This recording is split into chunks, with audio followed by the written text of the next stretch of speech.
Muchísimas gracias y es un verdadero placer estar aquí y la verdad es que, en fin, conozco bien el partido desde hace tiempo, lo sigo, lo he apoyado con mucho cariño, pero sobre todo me entusiasma este viaje que empezamos ahora, que va a ser una batalla, en fin, de carácter épico, de la que vamos a dejarnos unos cuantos pelos en la gatera, pero que yo personalmente estoy convencido es posiblemente una de las encrucijadas de nuestro tiempo, una de las batallas más esenciales de nuestro tiempo, el garantizar el derecho de todas las personas a la dignidad, a los derechos más fundamentales con independencia del lugar en el que haya nacido. Yo creo que traer ese debate a la sociedad española, abrirlo, desarrollarlo durante este tiempo y eventualmente, porque lo conseguiremos, presentar esta iniciativa legislativa en el Congreso, yo creo que va a tener una importancia enorme, ¿no? Lo que yo voy a hacer es contaros hoy, de una manera muy breve, el marco general de análisis que hemos elaborado desde Por Causa y que hemos ofrecido a esta iniciativa legislativa popular y que ofrece, digamos, los argumentos, los puntos de partida sobre los cuales trabajamos, ¿no? Antes de dar algunos números, sí me gustaría plantear este debate en su contexto, y son los que veis aquí. Y el contexto es muy simple. La primera idea es que vivimos en un planeta en movimiento, que los flujos migratorios han ido creciendo a lo largo de los últimos años, se han doblado prácticamente desde principios de los años 90 hasta alcanzar los 280, 290 millones de personas que viven hoy formalmente como migrantes en el planeta. Una parte de esos 280 millones son lo que llamamos desplazados forzosos internacionales, gente que solicita asilo, que solicita refugio, pero la inmensa mayoría son trabajadores y sus familias, trabajadoras, que llegan a nuestros países de manera regular, que en ocasiones caen en procesos de irregularidad como los que veremos después, pero la fotografía general es una fotografía menos alarmante de lo que estamos acostumbrados a ver en los medios de comunicación. Nos importa mucho la violación de derechos fundamentales en la frontera sur, nos importa mucho la protección humanitaria en Canarias y en tantos otros sitios, pero es importante que abramos el foco, ¿no? Porque las migraciones, y ese es el segundo punto, es un fenómeno atávico que siempre ha ocurrido, que es beneficioso para nuestras sociedades. Es imposible entender el crecimiento de las sociedades modernas, el crecimiento económico, la creación de empleo, el sostenimiento de los estados del bienestar en ausencia de flujos migratorios abundantes. Y esta es una realidad que es cierta en Europa, como es cierta en Estados Unidos, en Japón, en casi cualquier sitio al que nosotros miremos, ¿no? Y que además está sujeta a incentivos reconocibles. Nos enfrentamos diariamente a mentiras como la del efecto llamada, que justifican políticas que son políticas diseñadas para frenar los flujos migratorios, nunca para gobernarlos. Este es un fenómeno que está tratado siempre como una amenaza o como un problema y nunca como un fenómeno que, como digo, no solo es esencialmente beneficioso, sino que además puede estar sujeto a normas, a políticas, del mismo modo que hacemos en cualquier otro ámbito de nuestra sociedad, ¿no? La realidad es que este modelo de puerta estrecha lo que hace es generar costes que van mucho más allá de lo tolerable. Costes que son directos, los que vemos todos los días, con muertes en el mar, con sufrimiento, con un encanallamiento de las rutas migratorias que llegan hacia Europa y hacia otras regiones principales de destino, pero sobre todo y desde un punto de vista económico lo que hay es un fabuloso coste de oportunidad. Es decir, beneficios no generados que podrían ser generados con un modelo diferente, alternativo, más flexible, más seguro, más predecible del que ahora tenemos, ¿no? Y nosotros lo que nos planteamos es un modelo alternativo en su conjunto, que tenga en donde no solo tengamos políticas que sean más justas, sino políticas que sean más inteligentes. Yo suelo repetir que nuestro sistema es inmoral por muchas razones, pero esencialmente es idiota. Es un sistema en donde nos disparamos en el pie por muchas razones y por lo tanto necesitamos convencer a la sociedad de que la alternativa no solo es éticamente deseable, sino que es de sentido común, nos beneficia a todos, ¿no? Y de ahí vienen todas las herramientas legales, institucionales, políticas y narrativas que ponemos al servicio de esta reforma. Este es el contexto en el que se enmarca la regularización extraordinaria de personas extranjeras que viven en nuestro país. No es simplemente una medida humanitaria en un momento determinado. Es parte de un proceso de reformas que tienen que racionalizar este sistema migratorio. Si pensamos en lo que está ocurriendo con la inmigración irregular, la fotografía es esta que veis aquí. La inmigración irregular es un fenómeno que se ha adaptado de manera reconocible tanto a las señales de nuestro mercado, de nuestra economía, es decir, a la posibilidad de que más gente venga a trabajar en nuestra economía, como algunos efectos de empuje, sobre todo en algunas regiones del mundo, en algunos países del mundo, como luego hablaré, como es el caso de Venezuela, ¿no? La migración irregular crece durante los primeros años de esta década, en consonancia con un modelo productivo que atrae a muchos trabajadores, sobre todo en ámbitos de baja cualificación o de cualificación media, como el sector de la construcción. Cae de manera acelerada, no solo por motivo de la regularización extraordinaria que se produce en el año 2005 durante el gobierno de Zapatero. Por cierto, durante el gobierno de Aznar, 3 regularizaciones extraordinarias. Por lo tanto, esto no es algo que se haya inventado un partido político determinado, pero que cae fundamentalmente como respuesta a la crisis, a la gran recesión que sufre nuestro país. España deja de ser un país atractivo para la llegada de trabajadores y, de hecho, se produce en algunos casos incluso una salida neta, es decir, un crecimiento negativo de los flujos de inmigración en nuestro país, porque hay mucha gente que retorna, ¿no? Y esto llega hasta el suelo que veis ahí del año 2013-2014, a partir del cual empieza a crecer otra vez la inmigración en situación irregular, sobre todo provocada por la salida de migrantes de la región latinoamericana. Venezuela, Honduras y Colombia, luego lo veremos, son los países que tienen una mayor representación en este sentido, ¿no? La lógica en términos de tasa de irregularidad con respecto al total sigue más o menos la misma, digamos, la misma evolución hasta la tasa final que tenéis ahora, que es aproximadamente del 10% en este momento, ¿no? Como veis aquí, este es un gráfico que explica muy bien por qué este es un proceso extremadamente racional y, en mi opinión, hasta cierto punto predecible, más allá de lo que tenga que ver con las crisis humanitarias del desplazamiento forzoso, ¿no? Lo que veis aquí es cómo evoluciona en el total de inmigrantes, la evolución del total de inmigrantes extracomunitarios en la línea rosa con respecto a la evolución de la tasa de paro en nuestro país, ¿no? En los momentos en que los niveles de paro son más bajos, es decir, donde las oportunidades de empleo son mayores, la tasa de inmigración es más alta. En el momento en que la tasa de desempleo es mayor, los flujos de inmigración se adaptan de manera natural. Y esto, sé que en el caso de la regularidad y la irregularidad tiene algunas particularidades, pero cuando uno mira la fotografía de la inmigración, es un proceso, como digo, perfectamente racional y predecible, ¿no? Este es un pequeño gráfico que explica una idea que para mucha gente en nuestra sociedad es contraintuitiva. Y es que la irregularidad no es el fenómeno de un hombre africano que cruza la valla, que salta la valla o que llega en un cayuco, que esa es la imagen, la caricatura que tenemos. Eso ocurre, es parte, digamos, de la fotografía de la inmigración irregular en nuestro país, pero nuestra inmigración en situación irregular ahora es fundamentalmente de origen latinoamericano. Aquí podéis ver algunos de los países que están más representados, pero países como Colombia, Honduras y Venezuela tienen algunas de las tasas más altas, luego veremos algunos de los porcentajes, ¿no?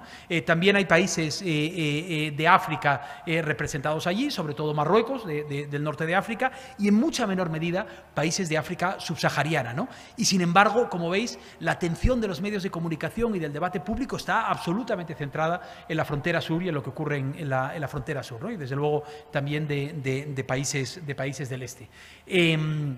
Si vemos la evolución de estas diferentes cifras, no os entretengo ahora con los detalles, os dejaré la presentación. Todo esto está publicado en un papel que publicó Por Causa a mediados del pasado año, que se llama Extranjeros imprescindibles y sin papeles. Me parece que ese es el título, pero lo tenéis en nuestra página web, ¿no? Pero aquí veis la evolución. Lo que ha crecido más en los últimos años, sobre todo, son la llegada de inmigrantes sin papeles procedentes de América Central y de América del Sur, que es lo que os comentaba antes, ¿no? Si pensamos en los diferentes, perdón, es que no veo bien desde aquí, pero si pensamos en la distribución laboral de esos inmigrantes, lo que nos encontramos es una fotografía, esta sí, que se parece bastante a lo que podríamos esperar, y es que el inmigrante que no tiene papeles se ve la obligación de trabajar en aquellos sectores en donde la economía sumergida es más abundante, ¿no? Y aquí veis, por ejemplo, personal doméstico en los hogares, industria. No te preocupes, Alex, no te preocupes porque porque es solo esta diapo que la veo con letra un poco pequeña, pero el argumento que os quiero trasladar es que no siempre coincide la concentración laboral de los inmigrantes en situación irregular con la concentración laboral del conjunto de los inmigrantes que trabajan en nuestro país, precisamente por este argumento, porque se tiene que concentrar en aquellos sectores en donde es más fácil trabajar, digamos, por debajo del radar de las instituciones. Muchas gracias, así está estupendo, ¿no? Aquí lo veis, por orden de importancia: personal doméstico en los hogares, hostelería, industria manufacturera, sanitarios y servicios sociales, construcción. La economía de los cuidados es absolutamente fundamental en este sentido. Yo creo que eso tiene mucho que ver con algunos de los argumentos que utilizaremos en la campaña, ¿no? Una parte importantísima de esta fotografía de la inmigración irregular son los niños, los menores de edad. Cuando hicimos este papel, que es un papel que hicimos con Save the Children, a mí, francamente, los números me llamaron la atención muchísimo. De hecho, Ismael Gálvez, el economista con el que trabajo en estos números, le pedí que le diese una vuelta entera porque pensé que estábamos cometiendo algún error en la evolución. De entre los 390.000 y 470.000 personas, que no he dado el dato antes, perdón, que viven como inmigrantes irregulares en nuestro país, cerca de 150.000 son menores de edad. Y una parte muy importante de ese grupo, lo tenéis en el siguiente gráfico, aunque no me detendré demasiado, son niños menores de 10 años. De hecho, un 40% son menores de 4 años. Es decir, son niños muy pequeñinos los que están, digamos, los que concentran la mayor parte de los números de inmigración irregular en España, ¿no? Aquí tenéis los números que os mencionaba ahora, ¿no? De nuevo, la concentración de los niños que viven en situación irregular responde al tipo de familias que han llegado en los últimos años, ¿no? Y aquí veis cómo los números en el caso de Colombia, Honduras, Venezuela, Perú, Brasil son extraordinariamente altos y mucho más altos que en el caso de los países africanos o en el caso incluso de los países norteafricanos, ¿no? En el caso de los niños, además, la concentración, como en el conjunto de la inmigración irregular, se produce en aquellos espacios, sobre todo espacios urbanos, grandes ciudades, en donde es más fácil pasar desapercibido y en donde es más fácil encontrar empleo en el sector, digamos, en el sector informal, ¿no? En donde es posible, donde hay más facilidades para trabajar sin papeles. De modo que Cataluña, Valencia, Madrid, en menor medida Andalucía, concentran las tasas más altas de inmigración irregular. En este caso está ajustado a los niños, pero lógicamente los niños con sus padres, ¿no?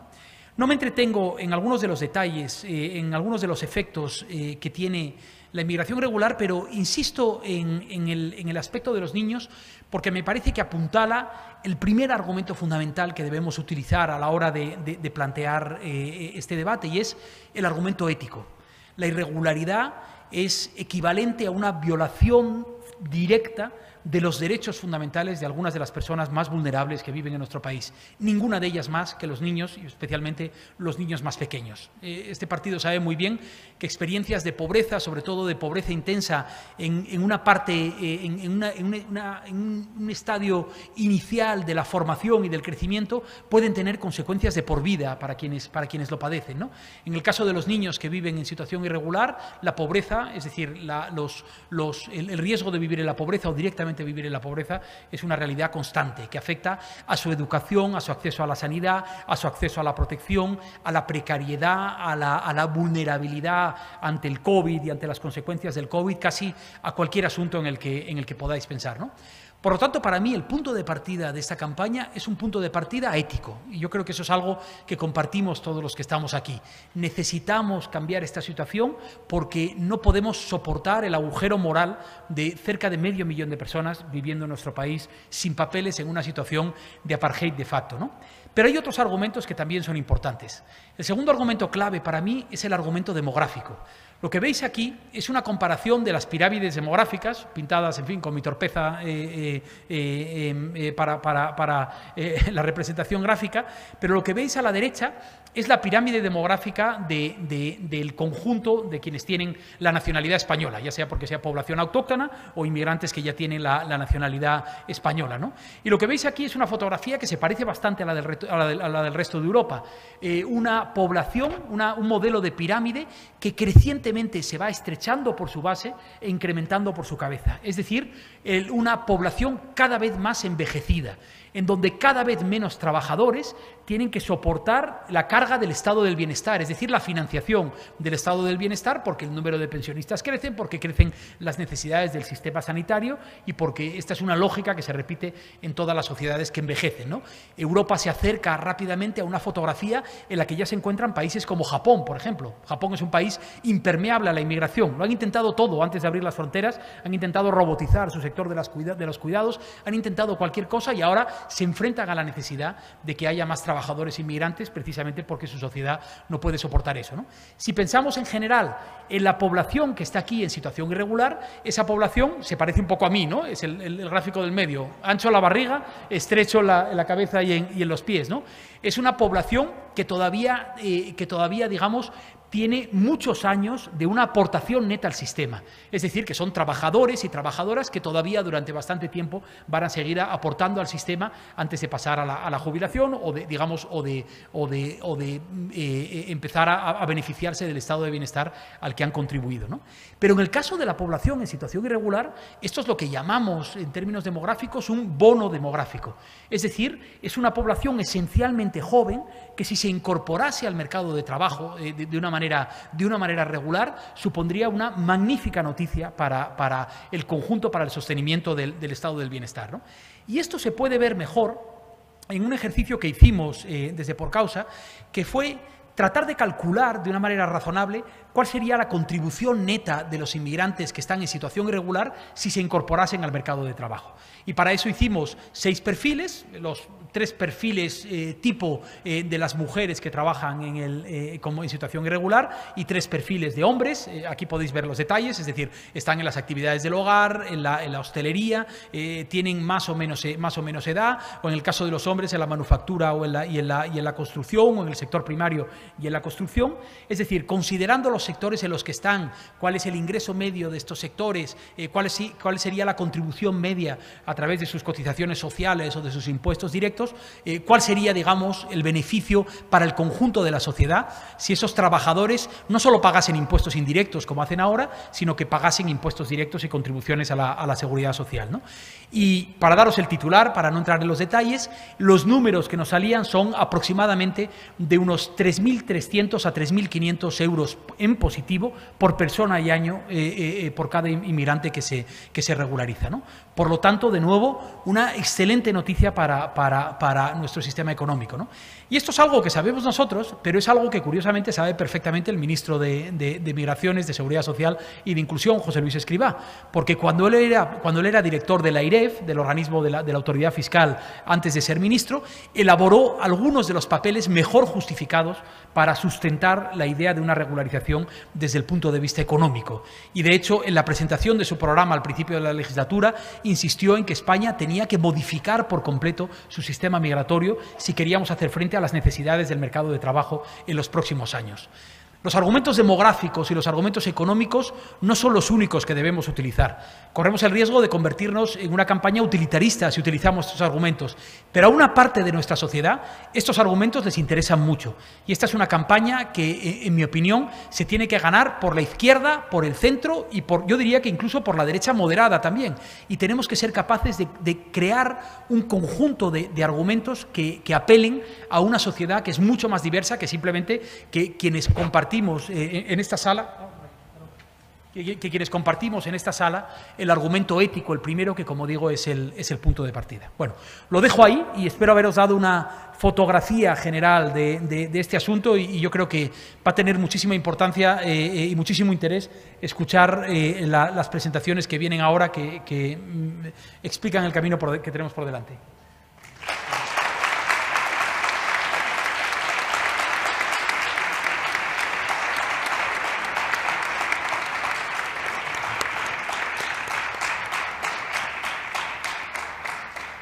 Muchísimas gracias, Gonzalo. Muchísimas gracias. Ha sido una exposición brillante con muchos datos que desde luego nos viene bien, porque nos vamos a afrontar seguro a recogida de firmas y necesitamos estos datos. Así que muy bien y muchas gracias. Y gracias también por toda tu lucha, porque no es solamente la exposición de hoy, pero todo lo que lleva haciendo hasta ahora. Muchísimas gracias. ¿Vale?